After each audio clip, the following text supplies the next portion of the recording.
It is The Jerk on 107.1 KLJX, Flagstaff, Arizona. I'm Matthew Jarecki. Life was spiraling. Where's the grown-ups? Where are the grown-ups in the media? And my parents basically, they offered me, they said, we'll send you out to this rehab.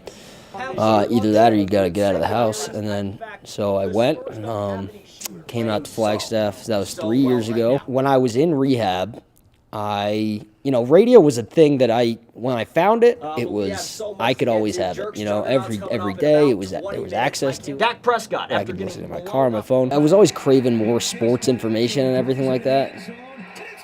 And I was like, this is incredible. This is like 3 hours of sports information that I can just listen to. From there, it was like, I'm going to listen to this every day for the rest of my life. Last year, got into NAU. Had no idea we had a sports program, so I was just going to the library every morning and, making a podcast in one of their rooms. I knew we had a radio studio, but I never knew that you could use it as a student to do your own thing. So I talked to Dr. Medoff, and he brought me in his office, and he said, and he was very, what do you know about radio? I said, well, I do a podcast, and it's getting better, and I was really intimidated, and then eventually gave me an hour in the summertime.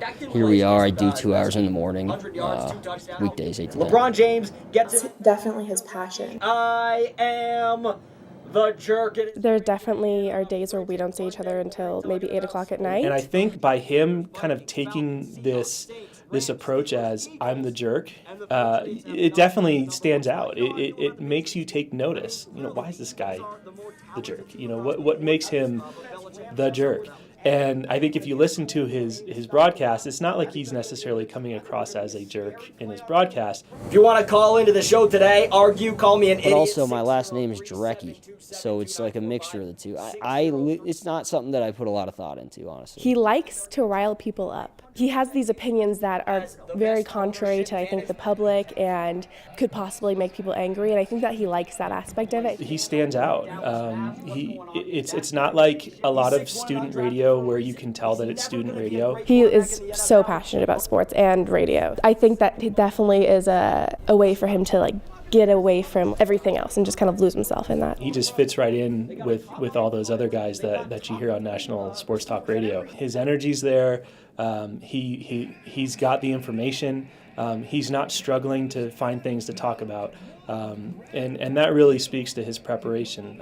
I know that Matt spends a good at least hour or two, maybe more, every night before preparing for the next morning's show. He kind of has that tone as well, like that edginess to him, that you don't want to mess with me, and that kind of, it kind of comes across in his radio show that way. It is aggressive because it's my personality. When you go to rehab, the goal is you change your mindset, you change the way you live, you change yourself as a person. I think probably what's changed the most about me is work ethic and being a responsible person. You got to grow up quick, I think, when you do that kind of stuff. Everybody's got their own little thing as far as getting sober, but one day at a time, do the next right thing, find out who you are, try not to live through your ego, try to be who you really are. But for all the students at NAU, it's like, or anybody that listens to my show, all I've done is really invested in myself.